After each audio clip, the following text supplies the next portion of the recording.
Hello everyone, welcome to legal six law school. मैं हूं काशिफ खान और आज हम आईपीसी के 8th लेक्चर में बात करेंगे कल्पेबल होमिसाइड एंड मर्डर के बारे में। तो कल्पेबल होमिसाइड क्या होता है, मर्डर क्या होता है, इसको आज हम समझेंगे। सेक्शन 299 से लेकर सेक्शन 307 तक का पूरा प्रोविज़न है और इनमें दोनों में क्या डिफरेंस है उसको हम समझेंगे और साथ ही साथ इनकी जो पनिशमेंट दी गई है बेसिकली इनके एकम्प्लिशमेंट पे और इनके अटेम्प्ट पे उनको भी हम देखेंगे। एंड आखिरी में बहुत जो इंपॉर्टेंट केसेस हैं जो कि इनसे रिलेटेड हैं, जो आपके आने वाले कॉम्पिटिटिव एग्जाम में काफ़ी ज़्यादा इंपॉर्टेंट होंगे, उन सब केसेस को भी हम डिस्कस करने वाले हैं। तो चलिए वीडियो को स्टार्ट करते हैं। सबसे पहले समझते हैं कि कल्पेबल होमिसाइड क्या होता है। तो कल्पेबल होमिसाइड को समझने के लिए आपको समझना पड़ेगा होमिसाइड क्या होता है। होमिसाइड का मतलब होता है killing of a human being by a human being, एक इंसान का दूसरे इंसान की हत्या करना, इसको होमिसाइड कहते हैं। लेकिन ये कल्पेबल कब होगा? जब आप सामने वाले को उसके लिए लायबल करोगे, ठीक है।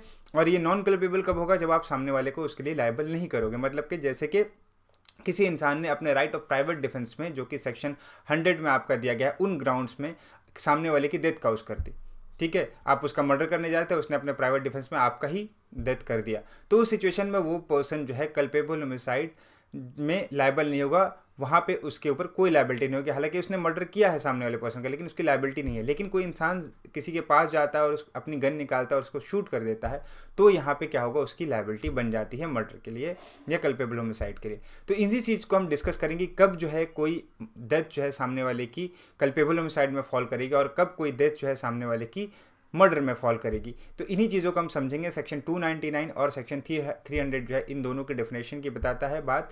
इसी को सबसे पहले समझते हैं, फिर हम लोग और इनकी बारीकियों को आगे देखेंगे। सबसे पहले समझते हैं सेक्शन 299 को। सेक्शन 299 कहता है कि कोई भी अगर पर्सन कोई ऐसा एक्ट करता है जिसमें उसकी इंटेंशन हो कि सामने वाले की डेथ काउज कर देना, ठीक है। पहला क्या है, उसकी इंटेंशन होनी चाहिए डेथ काउज करने की।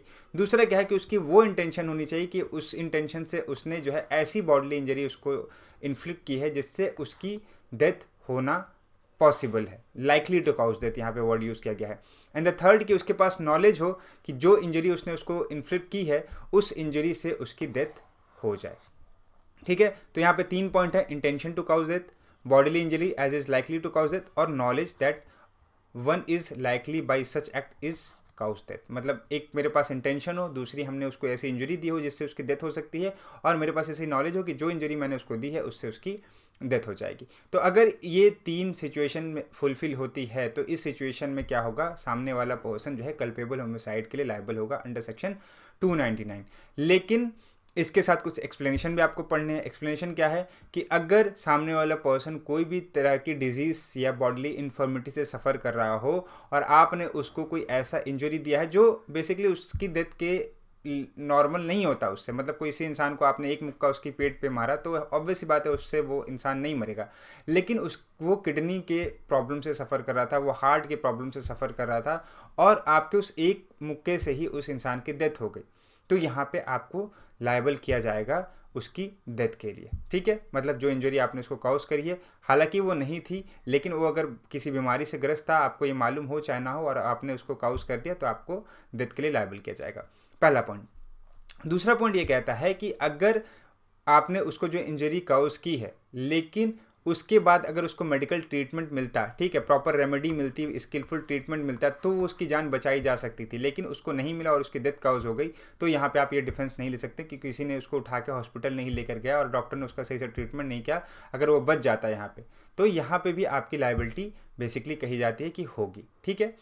होता है ना, कोई इंसान किसी ने किसी को रोड पे मार के फेंक दिया, आप किसी इंसान ने उसको उठा के जो है हॉस्पिटल नहीं लेके गया, 2 दिन तक वो वहीं पड़ा रहा और उसकी डेथ हो गई, तो आप ये डिफेंस नहीं ले सकते कि मैंने तो उसको कुछ ही थोड़ा ही सा मारा था, पैर ही तोड़ा था, हाथ ही तोड़ा था, कोई इंसान उसको उठा के हॉस्पिटल लेके चला जाता तो वो बच जाता। ये पॉइंट यहाँ पे नहीं हो सकता। एंड द थर्ड पॉइंट कि मदर की वोम में अगर कोई चाइल्ड है तो उसकी कल्पेबल होमिसाइड नहीं हो सकती, लेकिन अगर उसका थोड़ा सा भी पार्ट बाहर आ गया और आपने उसकी डेथ काउज कर दी तो वहाँ पे आप कल्पेबल होमिसाइड के अंदर में लायबल होंगे, चाहे उसने सांस ली हो बाहर निकलने के बाद में या ना ली हो। फॉर एग्जांपल थोड़ा सा सर ही उसका बाहर आया हो और सर पे आपने एक इंजेक्शन लगा दिया और जो है उसकी डेथ हो गई वहीं पर, तो ये सिचुएशन में भी आप जो है कल्पेबल होमिसाइड के लिए लायबल होंगे। तो ये जो 3 एक्सप्लेनेशन है इसके बेसिकली बहुत ज़्यादा इंपॉर्टेंट है। तो यहाँ पे आपको ध्यान क्या रखना है, पहले कि आपको ये 3 जो पॉइंट है ये ध्यान रखना है, क्योंकि अभी जब हम मर्डर के डेफिनेशन पढ़ेंगे तो मर्डर के डेफिनेशन में ये तीनों पॉइंट आपको ध्यान रखने, इन्हीं में हम लोग डिफरेंस को समझेंगे। सबसे पहले समझना है यहाँ पे कि कुछ केसेस हैं, केसेस को हम लोग पहले देख लेते हैं कल्पेबल होमिसाइड के ऊपर। पहला है प्लानिंग गुंदन वर्सेस इम्पेरर, 1999 का केस है ये। इसमें कहा गया था कि एक एक्यूज्ड है, उसने जो है वो कल्पेबल होमिसाइड किया है, उसने जो है नहीं किया है, उसने वॉलंटरी हर्ट काउज किया। अब क्यों कहा था, बेसिकली इस केस के फैक्ट को अगर आप समझेंगे तब चीज़ें समझ में आएगी कि हस्बैंड वाइफ के बीच में रोज़ झगड़ा होता था, हस्बैंड जो है वाइफ को पीटता रहता था। एक दिन क्या किया, हस्बैंड ने एक लाठी उठाई, वाइफ को मार दिया। जब वाइफ को मारा तो वाइफ वहाँ पे अनकॉन्शियस हो गई। उसको लगा कि वाइफ जो है वो मर गई है। उसने जो है उसको मर्डर से हटा के सुसाइड कर को दिखाने के लिए उसने क्या किया, अपनी वाइफ को पंखे से टांग दिया रस्सी के सहारे। बाद में पोस्टमार्टम में पता चला कि वाइफ की जो डेथ हुई थी वो डंडे से नहीं हुई थी, वो उस रस्सी से टांगने की वजह से हुई थी। सुसाइड के वजह से जो दिखाने के लिए उसने वो जो की थी उसके वजह से हुई थी। तो यहाँ पे कोर्ट ने पाया कि उसका जो इंटेंशन था वो ये नहीं था उसकी डेथ काउज करने का। पहला पॉइंट, उसने जो इंजरी इन्फ्लिक्ट की थी सामने वाले पर्सन को वो लाइकली टू काउज डेथ नहीं थी। एक डंडे से किसी को मारने से उसकी डेथ नहीं हो जाएगी। तो उसने वो जो सारा एक्ट किया है वो एविडेंस को छुपाने के लिए किया। तो जो उसके ऊपर लायबल होगा वो वॉलंटरी हर्ट के लिए लायबल होगा, वो पहला। और दूसरा पॉइंट कि वहाँ पे वो एविडेंस को छुपाने के लिए वहाँ पे लायबल होगा, ना कि कल्पेबल होमिसाइड के लिए लायबल होगा। ठीक है, तो यहाँ पे कोर्ट ने उसको लायबल नहीं किया। लेकिन इसी के तरीके का एक दूसरा केस आया, रीथवमन्नी केस, 1943 का ये केस है। इस केस में थोड़ा सा कोर्ट ने डिफरेंस अपना जजमेंट दिया। डिफरेंट जजमेंट क्या दिया कि यहाँ पे एक पर्सन रहता है, वो एक लड़की को मारता है जब वो अपने फ्लावर के गार्डन में रहती है। मारने के बाद वो अनकॉन्शियस हो जाती है, उसको लगता है कि वो मर गई है। उसने उसको उठा के जो है उसकी बॉडी को कुएं में डाल देता ताकि उसको सुसाइड दिखा सके। कोर्ट ने यहाँ कहता कि जब उसने उसको हिट किया था तो उसका इंटेंशन था उसकी डेथ काउज करने का, और फिर उसके बाद जो है उसने उसकी बॉडी को उठा के सुसाइड दिखाने के लिए जो है वो कुएं में डाल दिया। तो हालांकि उसकी डेथ जो है वो कुएं में गिरने से हुई है, लेकिन यहाँ पे उसका इंटेंशन था उसकी डेथ को काउज करना, इसलिए यहाँ पे वो कल्पेबल होमिसाइड के लिए लायबल होगा। देन बहुत ही इंपॉर्टेंट केस आता है और इसके ऊपर जो है आपका कभी कभी एग्जाम में भी सवाल पूछे जाते हैं कि स्नेक चार्मन जो होता है, स्नेक चार्मन जो सांप को दिखाते हैं, सपेरे जिसको हम लोग कहते हैं वो होते हैं, अगर उनकी नेग्लिजेंस की वजह से किसी की डेथ काउज हो जाती है तो क्या वहाँ पे वो लायबल होंगे यहाँ पे। तो यहीं पर एक केस है, गणेश डूले केस जो है, गणेश डूले 1879 का ये केस है। इसमें वही होता है कि एक स्नेक चार्मर जो है वो सांप का बिना जहर निकाले जो है सांप को दिखाता रहता है। एक जो स्पेक्टेटर होता है उसके सर पे रखता है उसको, वो स्पेक्टेटर के सर पे सांप जो है काट लेता है और उसकी डेथ काउज हो जाती है। तो यहाँ पे कोर्ट कहता है कि यहाँ पे उसका ग्रॉस नेग्लिजेंस है, उसको जब सांप को किसी को दिखा रहा है पब्लिक प्लेस में तो उसकी ये लायबिलिटी है कि वो जो है उस सांप के जहर को निकाले। वहाँ पे उसने एक ग्रॉस नेग्लिजेंस पहली बात तो करी है, और उसको ये बात की नॉलेज थी कि अगर मैं ऐसा नहीं करूँगा तो किसी की भी डेथ हो सकती है, इसलिए वहाँ पे वो culpable homicide not amounting to murder के लिए लायबल किया जाता है। ठीक है, तो यहाँ पे ग्रॉस नेग्लिजेंस था क्योंकि उसका ग्रॉस नेग्लिजेंस जो है अमाउंट टू नॉलेज में यहाँ पे कंसीडर किया गया कोर्ट के द्वारा, और इसलिए उसको culpable homicide not amounting to murder के लिए लायबल किया गया। अब कल्पेबल होमिसाइड की पनिशमेंट क्या है, तो सेक्शन 304 में कल्पेबल होमिसाइड की आपको पनिशमेंट बताई गई है। कल्पेबल होमिसाइड जो है नॉट अमाउंटिंग टू मर्डर की पनिशमेंट जो होगी आपकी कितनी होगी, लाइफ इम्प्रिजनमेंट तक दी जा सकती है। वहीं बात करें अगर कल्पेबल होमिसाइड के लिए आपने अटेम्प्ट किया है तो अटेम्प्ट के केस में जो है अगर कोई इंजरी नहीं हुई है तो 3 साल की, और अगर इंजरी हो गई है तो फिर 7 ईयर तक की आपको पनिशमेंट यहाँ पे दी जा सकती है। तो ये बेसिकली एक कल्पेबल होमिसाइड के बारे में अब हमने समझा। अब हम इसके आगे जो है मर्डर को समझेंगे और इसमें मर्डर में और कल्पेबल होमिसाइड में जो है डिफरेंस है उसको समझेंगे। सबसे पहले बात करते हैं मर्डर के डेफिनेशन की। तो सेक्शन 300 जो है वो इसमें बात करता है कि कुछ ऐसी सिचुएशन होगी जिसमें कल्पेबल होमिसाइड जो है वो मर्डर होगा। ठीक है, कल्पेबल होमिसाइड क्या होगा, उस सिचुएशन में मर्डर होगा। लेकिन कल्पेबल होमिसाइड मर्डर कब होगा, इसके लिए 4 कंडीशन बताई गई। तो पहला इंटेंशन टू काउज डेथ, तो ये वाला पूरा का पूरा सेम है। अगर हम सेक्शन 299 से कंपेयर करें तो ये दोनों सेम होते हैं। दूसरा यहाँ पे देखिए intention to cause bodily injury likely to cause death, ये भी सेम है। लेकिन यहाँ पे इन्होंने बीच में एक और लाइन ऐड कर दी है। क्या ऐड की है, knowledge that injury caused is likely to cause death, मतलब जो इंजरी उसने इंटेंशन के साथ उसको इन्फ्लिक्ट की थी सामने वाले पर्सन को, उसकी ये नॉलेज भी थी कि वो उस इंजरी से उसकी डेथ हो जाएगी। तो यहाँ पे नॉलेज क्या होगा, एक एक्स्ट्रा वेटेज देता है।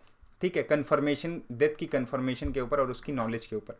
तीसरा पॉइंट ये कहता है intention to cause bodily injury sufficient in the ordinary course of nature to cause death. अब देखिए उसने ऐसी इंजरी काउज करी है और उसको उसकी नॉलेज थी, इंटेंशन थी उसकी कि ऐसी मैं उसको इंजरी काउज करूं कि उस सिचुएशन में वहाँ पे उसकी डेथ हो ही जाए। अब एक इंसान ने किसी दूसरे इंसान को 10 गोली उसके पेट में मार दी, तो ये जो है सफिशिएंट है ऑर्डिनरी कोर्स ऑफ नेचर में कि उस इंसान की डेथ हो ही जाएगी।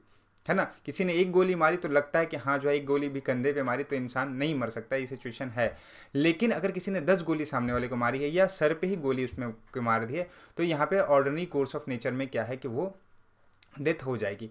देन द फोर्थ इंपॉर्टेंट कि knowledge likely to cause death, यहाँ पे हमने कल्पेबल होमिसाइड में पढ़ा था, लेकिन यहाँ पे नॉलेज कैसी है, यहाँ पे नॉलेज ऐसी है उसको कि immediately danger that in all probability it will cause death और bodily injury likely to cause death and such act should be without justification. देखिए यहाँ पे कैसी उसको नॉलेज है, उसको ये नॉलेज है कि जैसा मैंने उसको इंजरी पहुंचाई है वो इतनी डेंजर है, इतनी खतरनाक है कि उसकी जो है वो डेथ हो ही जाएगी। और वो जो नॉलेज है उसको उसके साथ वहाँ पे उसने कोई भी जस्टिफिकेशन नहीं लगा रखा है। जस्टिफिकेशन उसका नहीं है मतलब कि उसने किसी रीज़न की वजह से वो जो इंजरी उसको नहीं दी, जैसे कि किसी ने राइट ऑफ प्राइवेट डिफेंस में कोई अपना काम कर दिया है, किसी ने जो है किसी को कोई पावर दी गई तो उसने उस पावर को ज़्यादा एक्सरसाइज करते हुए वो काम कर दिया।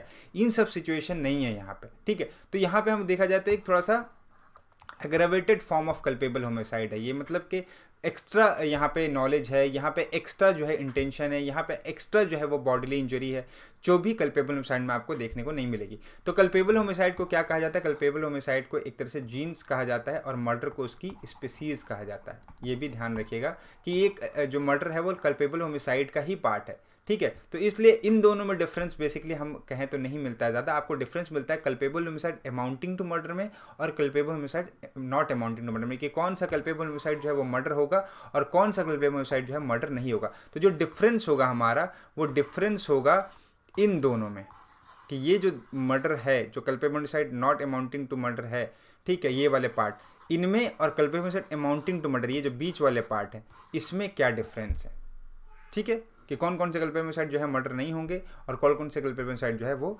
मर्डर होंगे। अब हम लोग आ जाते हैं इसके एक्सेप्शंस पे। 5 एक्सेप्शन है जो कि कहते हैं कि कुछ किस सिचुएशन में जो है अगेन मर्डर जो है वो आपका कल्पेबल होमिसाइड की कैटेगरी में आएगा। बेसिकली कल्पेबल होमिसाइड जो है वो मर्डर की कैटेगरी में नहीं आएगा, अगर हम लोग इस तरीके से भी इसको समझे तो 5 एक्सेप्शन है जिसमें कहा गया है कि कल्पेबल होमिसाइड जो है वो मर्डर नहीं होगा, वो कल्पेबल होमिसाइड होगा।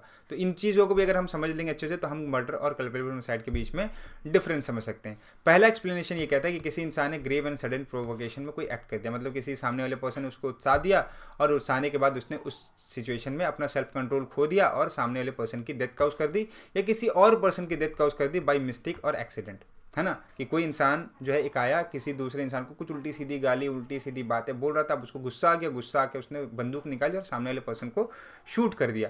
तो उस सिचुएशन में क्या होगा, वहाँ पे वो मर्डर नहीं माना जाएगा, वो culpable homicide not amounting to murder माना जाएगा। या फिर उसने उसको शूट किया और वो बच गया और सामने वाला कोई दूसरा पर्सन जो है उसको जाके बंदूक लग गई, गोली लग गई बेसिकली, और वो मर गया।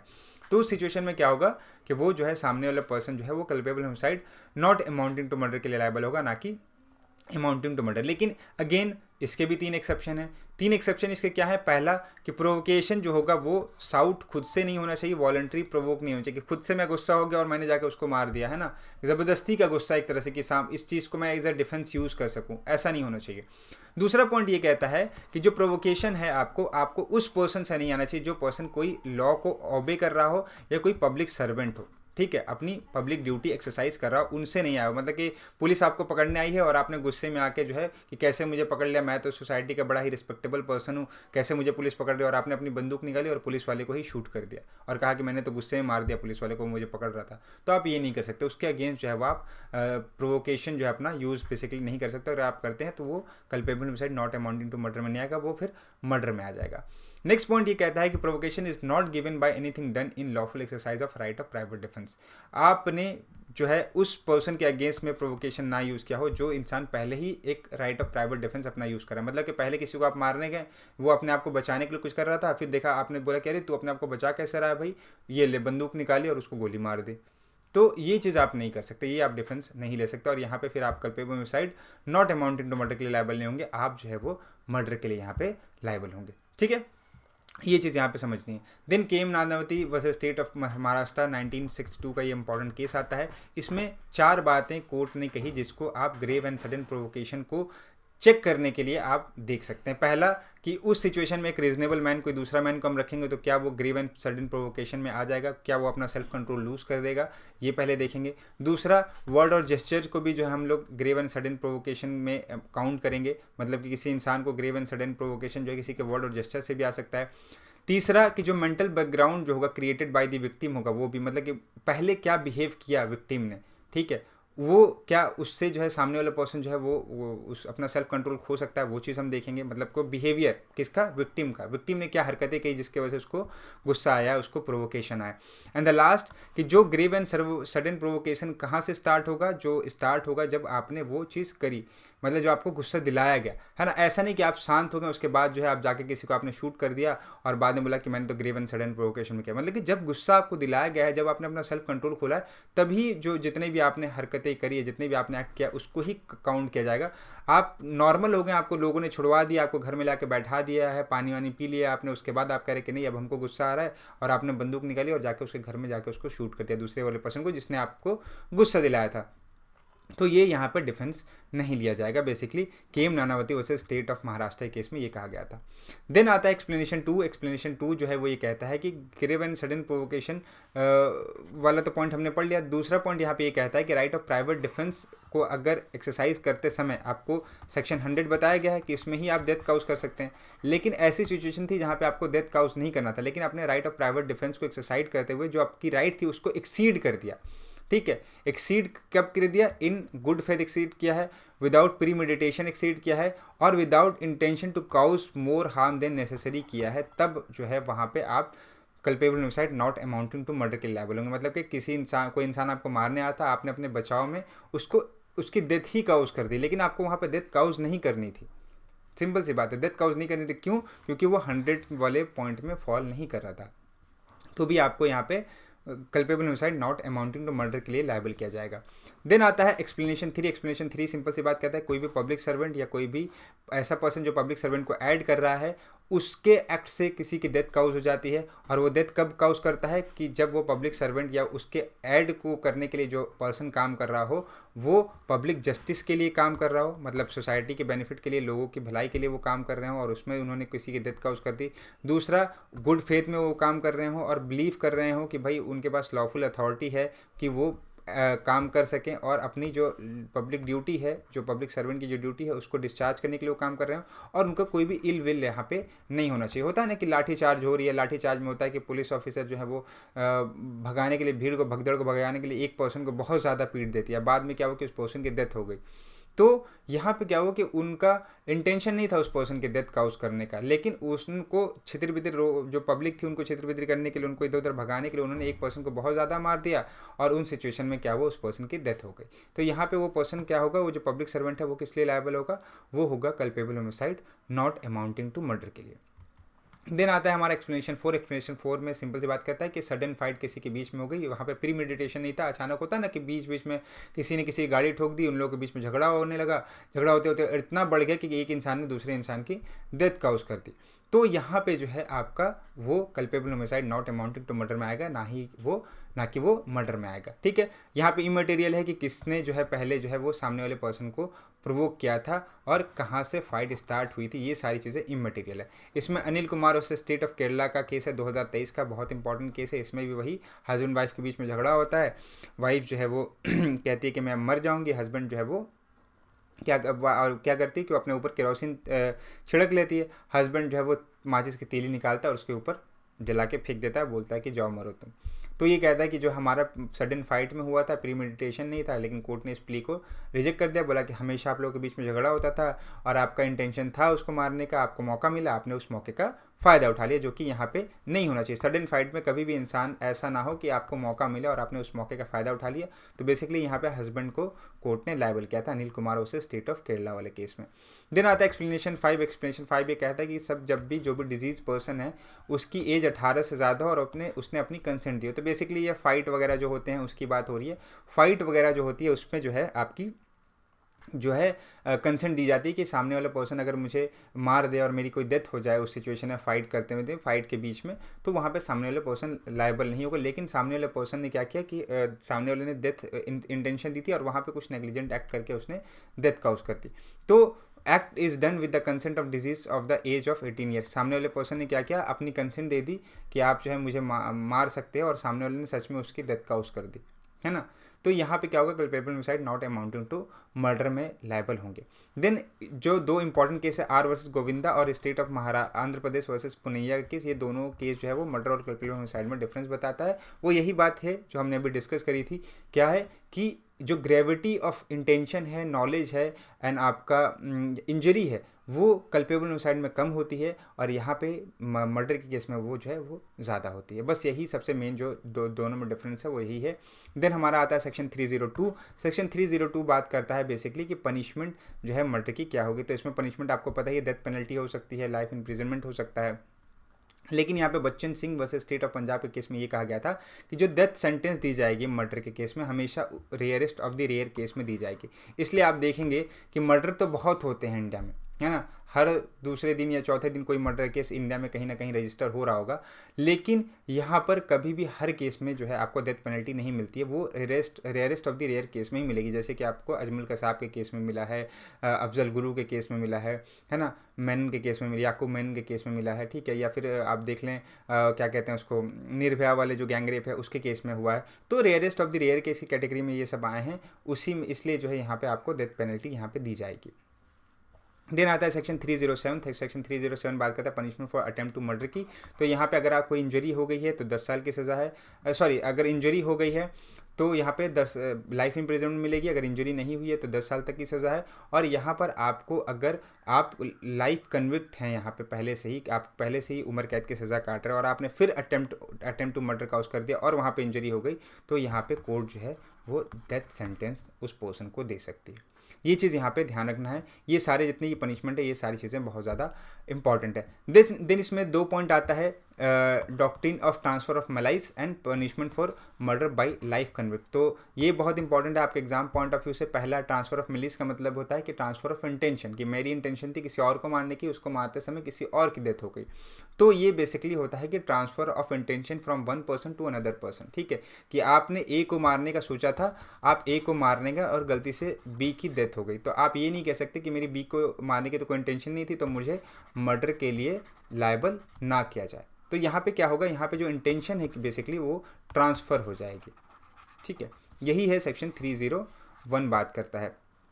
Culpable homicide by causing death of person other than whose death was intended, जिसकी डेथ आपने इंटेंशन थी काउज करने की, उसकी डेथ ना होकर किसी और की डेथ हो गई, तो यहाँ पे आपका वो ट्रांसफ़र हो जाएगा। नन्हे वर्सेस स्टेट ऑफ यूपी का केस 2023 का बहुत इंपॉर्टेंट केस है। इस केस में क्या हुआ था कि एक पर्सन होता है, वो अपने बच्चे के साथ शॉप में जाता है, शॉप में जाते ही वहाँ पे 2 लोग पहले से लड़ रहे होते हैं, ठीक है, उनके बीच में लड़ाई हो रही होती है। एक इंसान जो है बंदूक निकालता है और दूसरे इंसान को शूट करता है। वो इंसान तो बच जाता है, लेकिन वो गोली जाके बच्चे को लग जाती है और बच्चे की डेथ हो जाती है। कोर्ट कहता है कि यहाँ पे उस इंसान की डेथ काउज करना आपका इंटेंशन था और उसी चक्कर में उस बच्चे की डेथ हो गई, तो आपको यहाँ पे हम मर्डर के लिए लायबल करेंगे, ठीक है। तो यहाँ 301 में उनको लायबल किया जाता है। देन आता है punishment for murder by life convict. तो 303 जो है बेसिकली वो इसकी बात करता है, ये कोई भी लाइफ कन्विक्ट है और उसने जो है किसी की डेथ काउज कर दी है, तो उस सिचुएशन में उसको शैल भी पनिश विद डेथ है। तो ये जो वर्ड शैल था, ये एक तरह से डिस्क्रिशनरी पावर जो है कोर्ट की, उसको ख़त्म करता था, है ना, कि कोर्ट के बाद डिस्क्रिप्शन ही, कोर्ट को वहाँ पे आप डेथ पनिशमेंट ही देगी। Rarest of the rare case हो ना हो, उसका कोई फ़र्क नहीं पड़ता।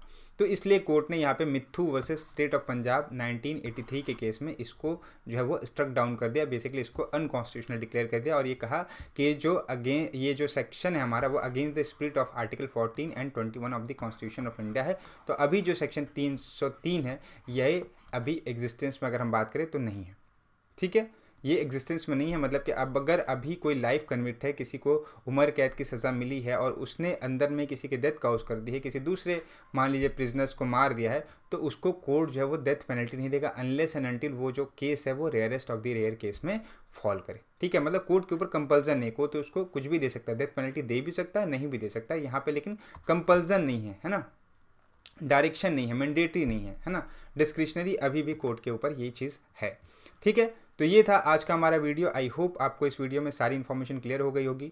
फिर भी कोई डाउट है तो आप हमें कमेंट बॉक्स में बता सकते हैं, हम आपके डाउट को क्लियर करने की पूरी कोशिश करेंगे।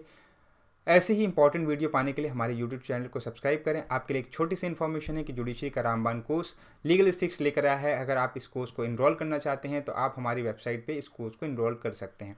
कोर्स की प्राइस जो है वो है 2199 और आपको यहाँ पे 20% का एक्स्ट्रा डिस्काउंट भी मिलेगा अगर आप मेरा कूपन कोड यूज़ करते हैं तो। मेरा कूपन कोड है KRK20।